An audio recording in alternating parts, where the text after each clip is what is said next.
Има раздвижване при тези бръмбари. Он е големия, преди малко, който го бях снимала. Оставя е това малкото, което е сега под средния бъмбар.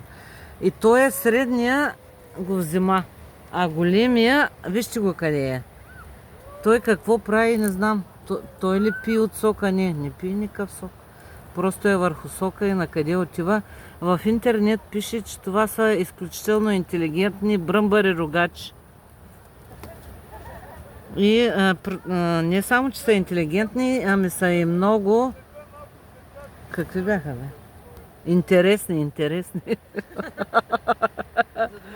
За домашни любимци също ги отглеждат хората за домашни любимци, моля ви се. Ето пак тези. Пак върху малкия. Де-фактно каца пак сега средния бръмбър. Този големия на къде отива?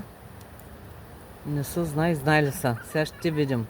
Но от сутринта, от много рана сутрин, този големия, който в момента снимам, лежи върху най-малкия. Чак сега се освободи.